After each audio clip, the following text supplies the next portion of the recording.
This podcast is brought to you by Oregon Freddy Mobile DJ. Hi, my name is Freddy Ruiz Jr. This is Weddings Northwest, and I am here with Kimberly Morrill, owner of Your Perfect Bridesmaid. tell us a little bit about the business. B is a wedding planning company. We have offices in Portland as well as in Seattle.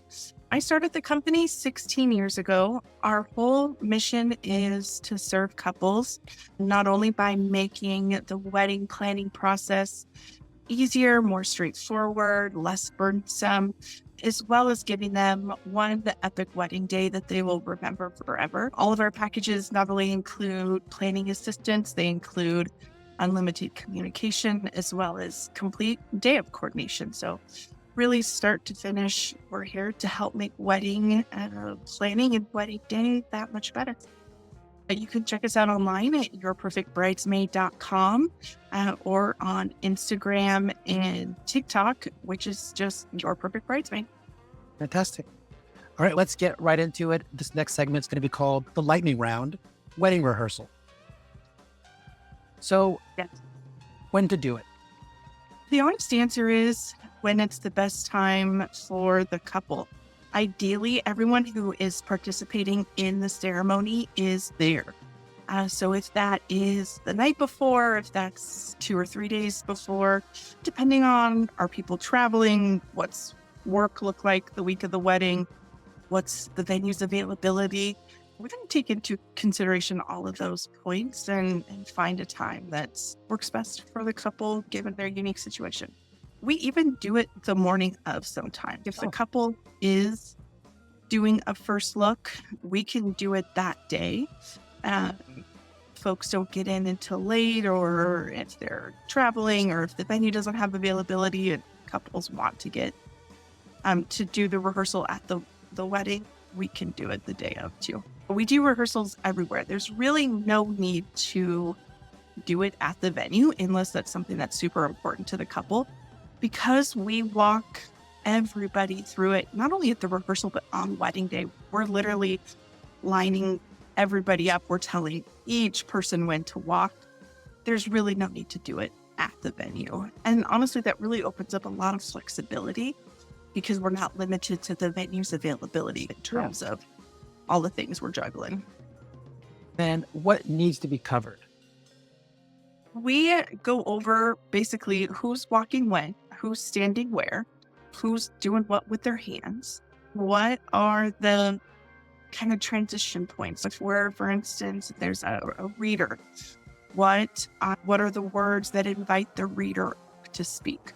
We don't go through the content of the ceremony. We really save that for wedding day. But it's just kind of those transition points, those cues, more just the logistics of the ceremony itself. We're doing rehearsal. What else can we accomplish or do while we're all here together? There's a good chunk of meet and greet. Sometimes parents have it. Sometimes friend groups have it. And the rehearsal is really sometimes the first opportunity for those meet and greets and introductions. Depending on the venue, we can unload personal items if the venue's going to store them. We can kick off the wedding weekend with a toast. As a planner, I love to use that time to sanity checking some of those details now that we have everybody there in the space. And really the last thing I like to do with the wedding party in particular is just go over kind of key times. This is when you're arriving at the getting ready location. This is the getting ready location. This is when your hair and makeup starts and when it needs to be over. This is when you need to be dressed. All of kind of those important points for them, as well as just giving them our contact information. Because again, questions are going to come up and we don't want that to be something that the bride and crew have to deal with. Okay, please do not invite, or please stop trying to. Is there anything where it's like, oh, they always end up bringing this extra person, or they always try to fit in or try to sneak in this extra something? I don't think significant others need to be there. Let's stop inviting people who are not part of the ceremony. We don't need them.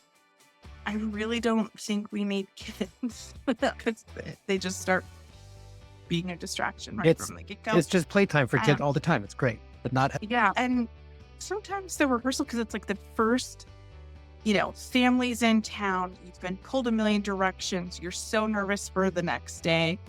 Having kids run around can just be like the icing on the stress cake. Like, let's avoid that.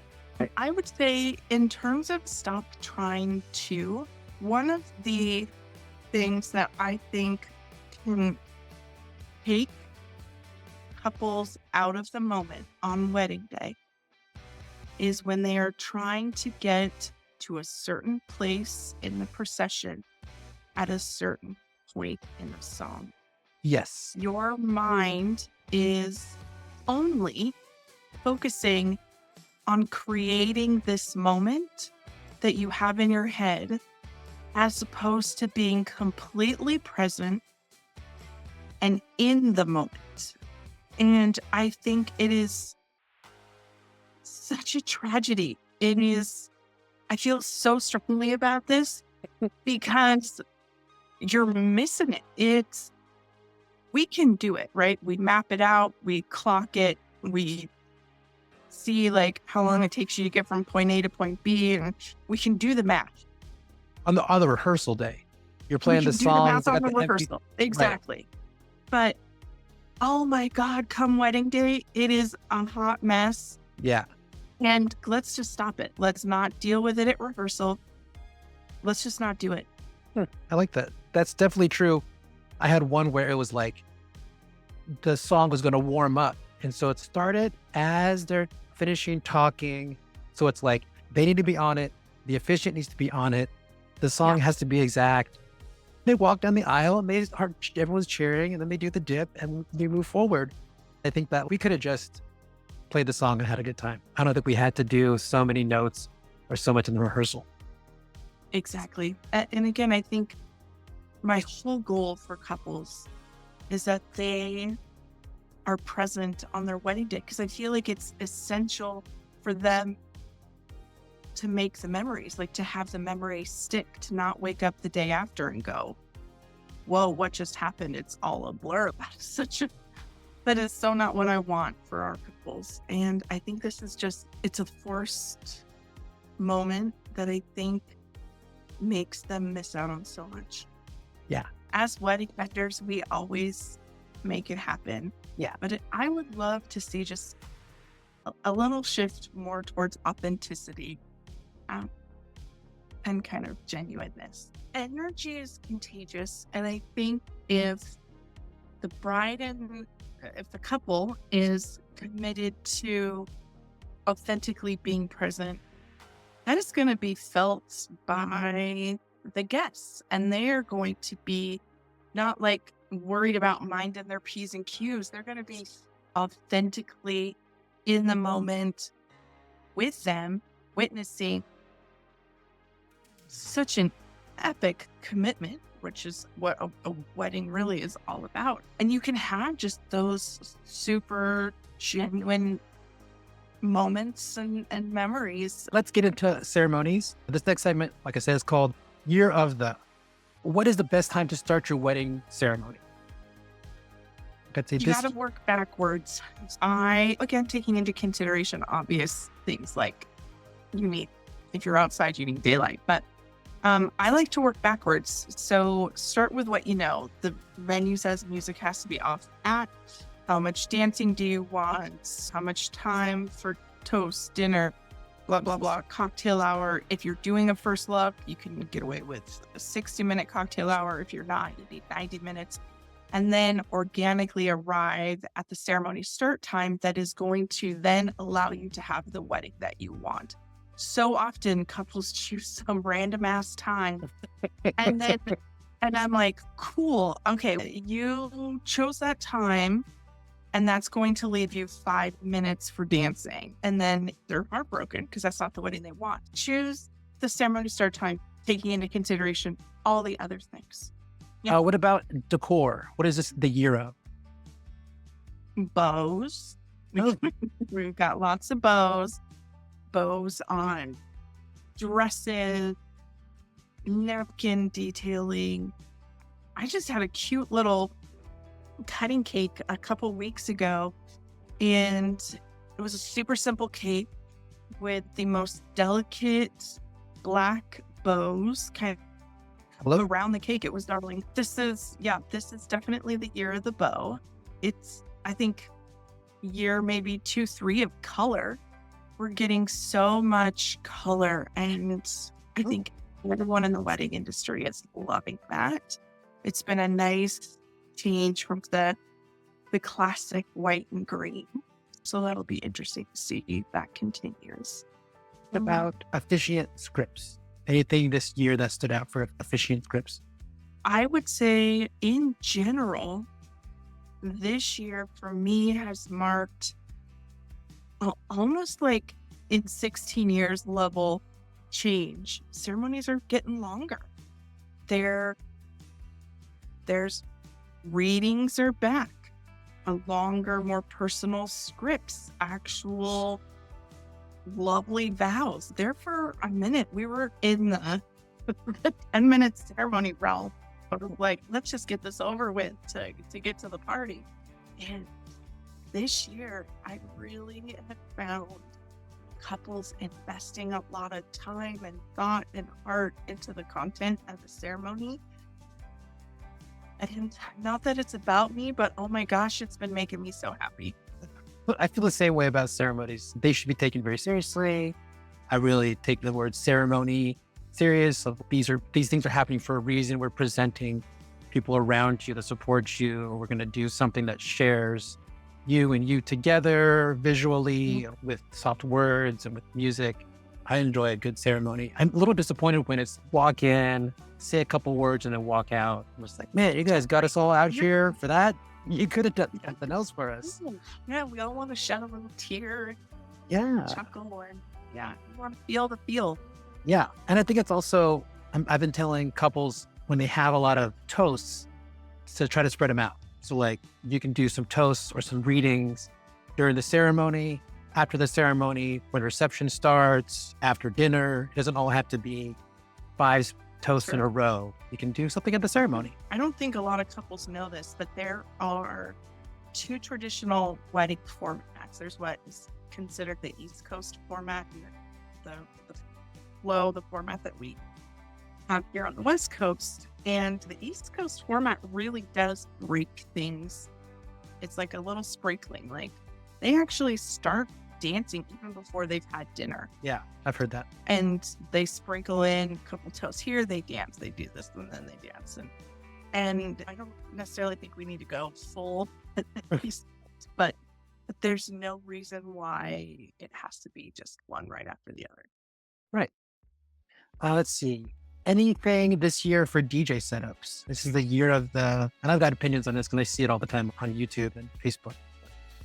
I'm investing, I feel like a good chunk of change in having a really clean, professional setup that I've been seeing a lot of, I want to call them storefronts, but they're like table fronts.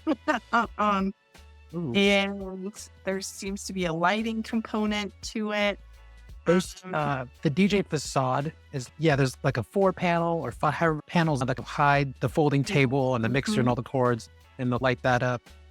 On the East Coast for sure, and the trickling out here are DJ furniture. So it's like a podium where it's the center column and then a white flat tabletop with the controller. And it's a nice, very clean. You can see the DJ stuff. You don't see any of the cords. You got that's what I've been seeing. I definitely think that it's becoming the investment of the setup is becoming a differentiator for the longest time.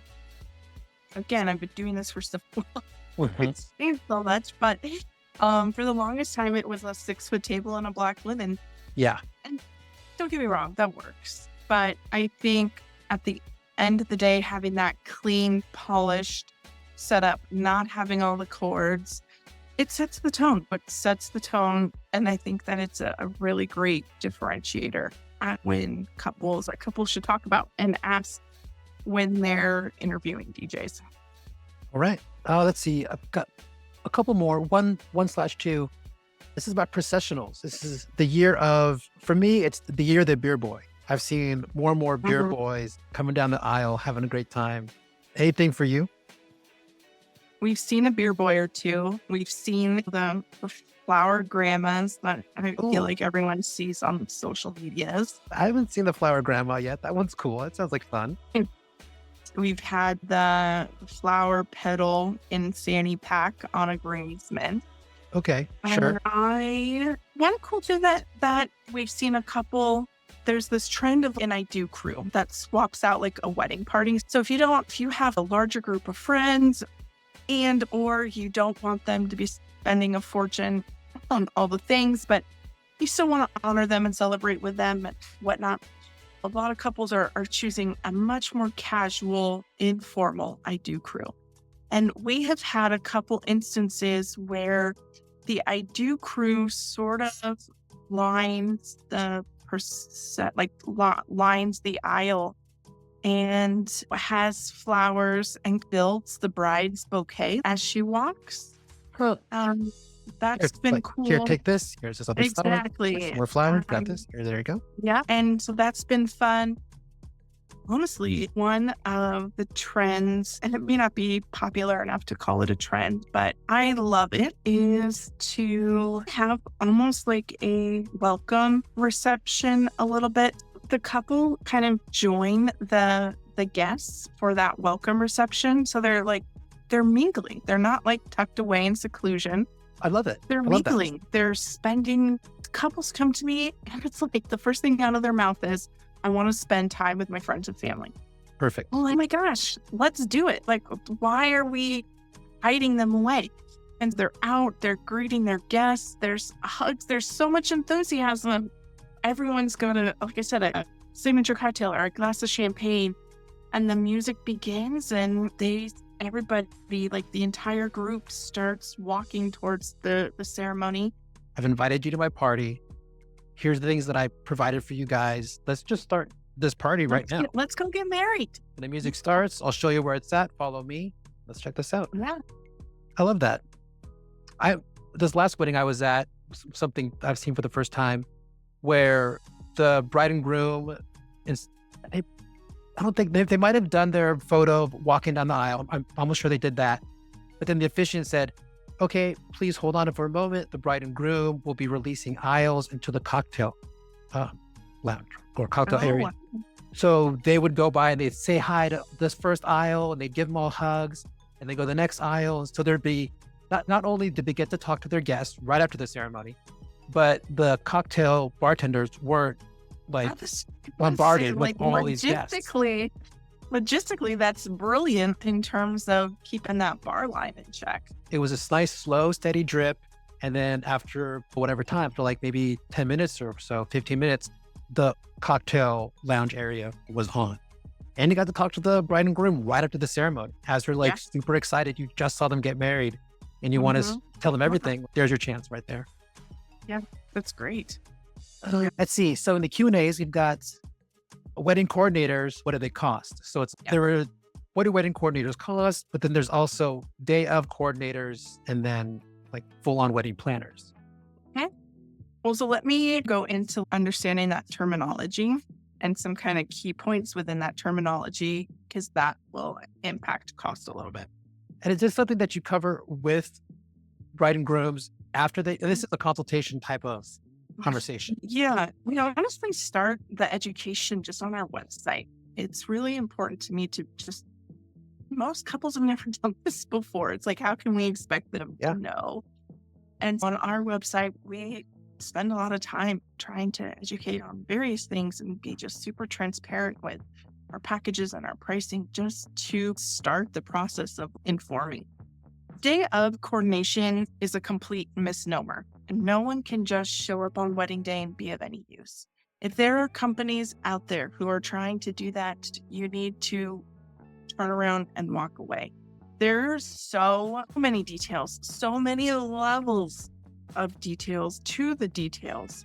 Time with your coordinator, with your planner, for them to be able to fully understand, to be able to fully wrap their arms around, to be able to fully absorb the vision, the priorities, all the things to be able to fully execute that day. And we have a day of package. We call that our signature package. And we start our day of package the minute couples hire us. They could hire us for that day of package 3 years out, and that first planning sessions 3 or 4 days after they book. And there's unlimited communication between that day and wedding day. Yep. That is our day of package. And Wow. that should be the expectation. That should be the deal. Our package includes 3 planning sessions, a venue walkthrough, a rental design meeting, and rental coordination. It includes, like I said, unlimited communication for the duration of our time working together. Wow. We That do seems- timelines, floor plans.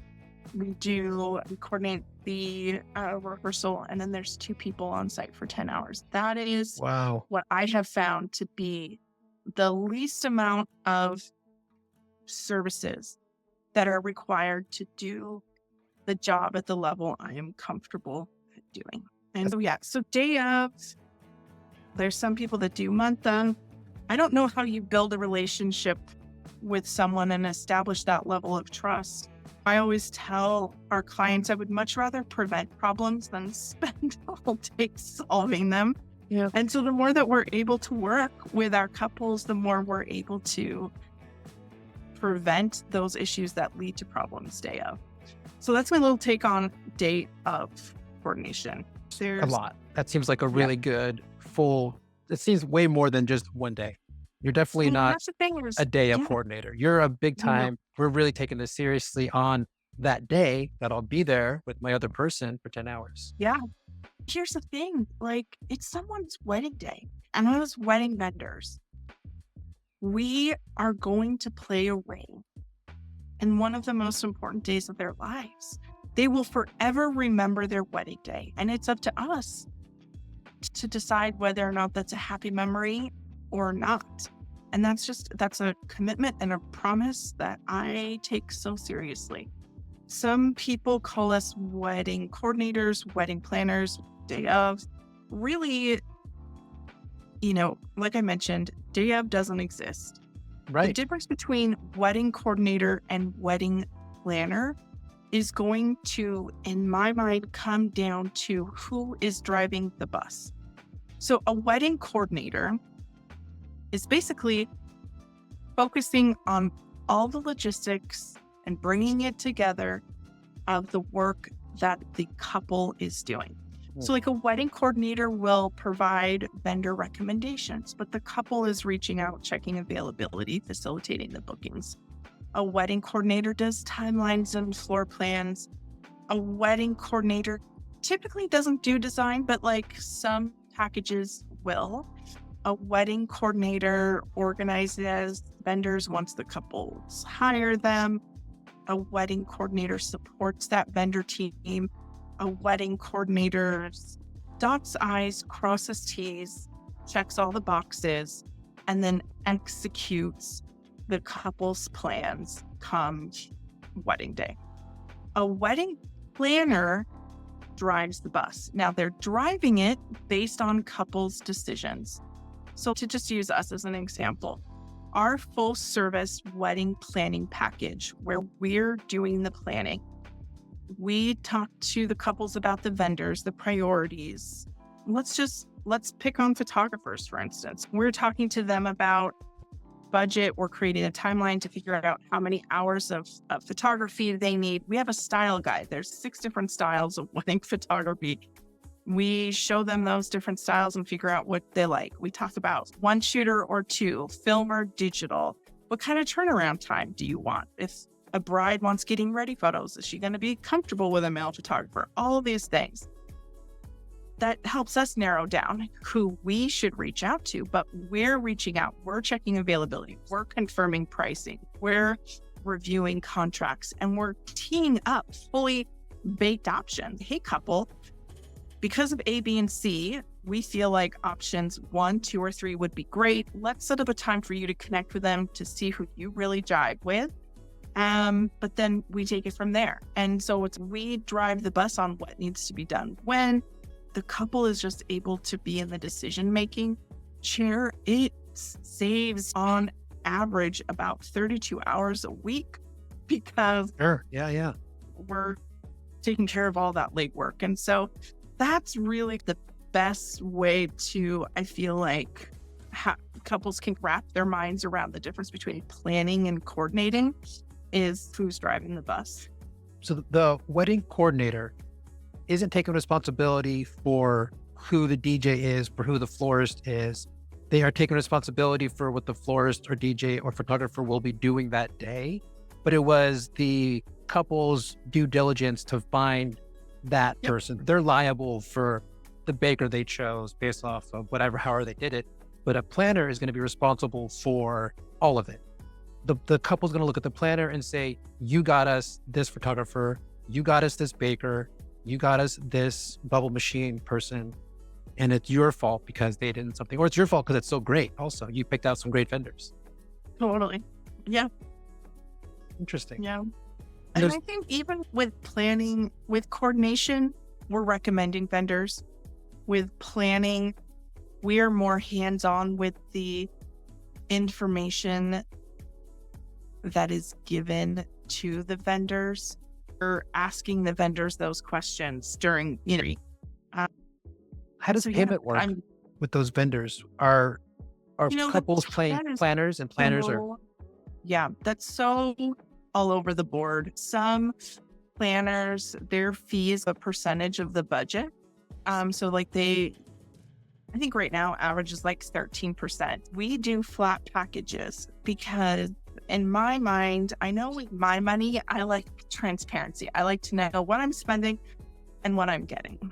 Also, in my mind, a planner, a coordinator if you were to break down what we do, we advocate for our clients.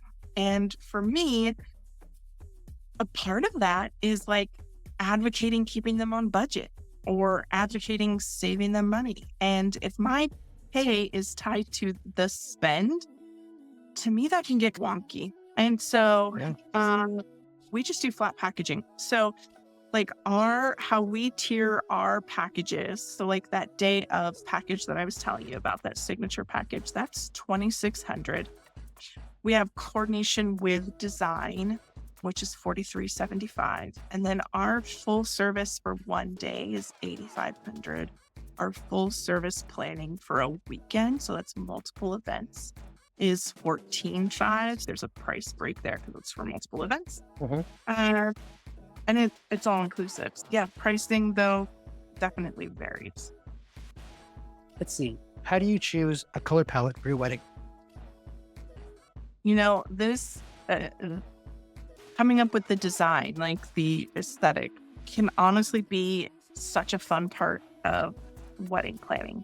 Our whole goal when we're working with couples on design is to make it personal. It's like how we ask ourselves, how can we take who you are as individuals, as a couple, and craft a day that just feels so uniquely you? And the foundation of that is a color palette. I'll tell you some cheats. Look at the colors that couples wear. Look at the colors they use to decorate their home. And it's not just colors, but like overall aesthetics. Does this furniture lean more farmhouse or more mid-century modern or somewhere in between? I cannot tell you the number of times, like we do rental design meetings, and it's subconscious, but it's probably 95% of the time that we get in there and we start talking, even with our like coordination clients, we start talking, okay, so what colors? And inevitably they're wearing the colors. Like, I kid you not, they will choose a purple napkin and I swear to you, they're wearing purple, or they wear purple socks. And it's like, even the shades, like the shade of purple will be there. It's crazy. I find, look around your home, see what you gravitate towards. Do you gravitate towards cooler neutrals? Are you someone that loves a wash of color? And then once you start looking inward a little bit, there's just some balancing that needs to happen. Choose a metallic component. Is that gold? Is that silver? Is that rose gold? Is that copper?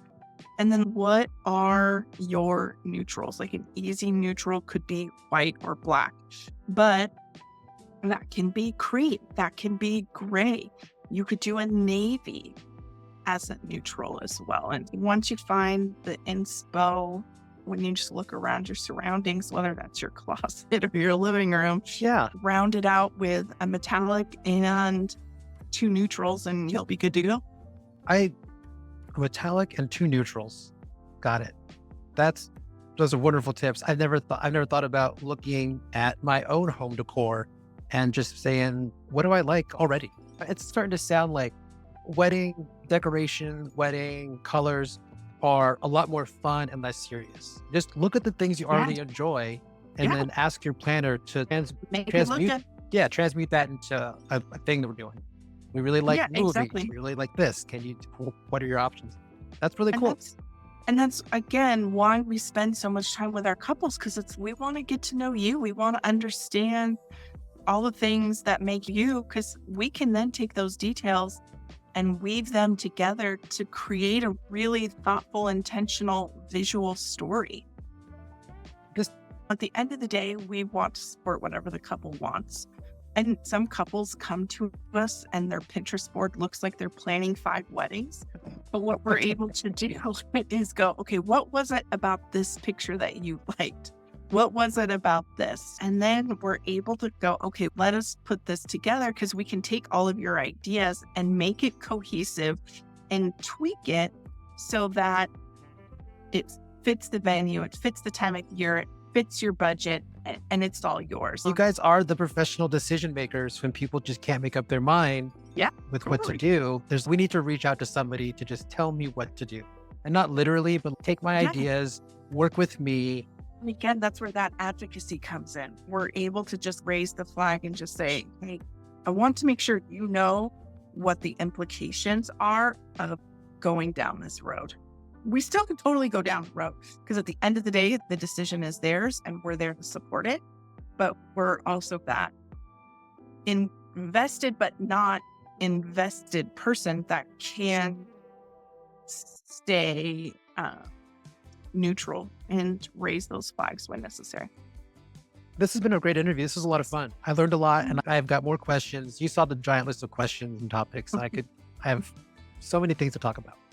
But one last time, how do we get a hold of you? Who are you? Where are you from? I am Kimberly Morrill with Your Perfect Bridesmaid. We are a wedding planning team based in Portland, Oregon and Seattle, Washington. You can reach us via email at hello@ypbweddings.com, online at yourperfectbridesmaid.com, on Instagram and TikTok at Your Perfect Bridesmaid.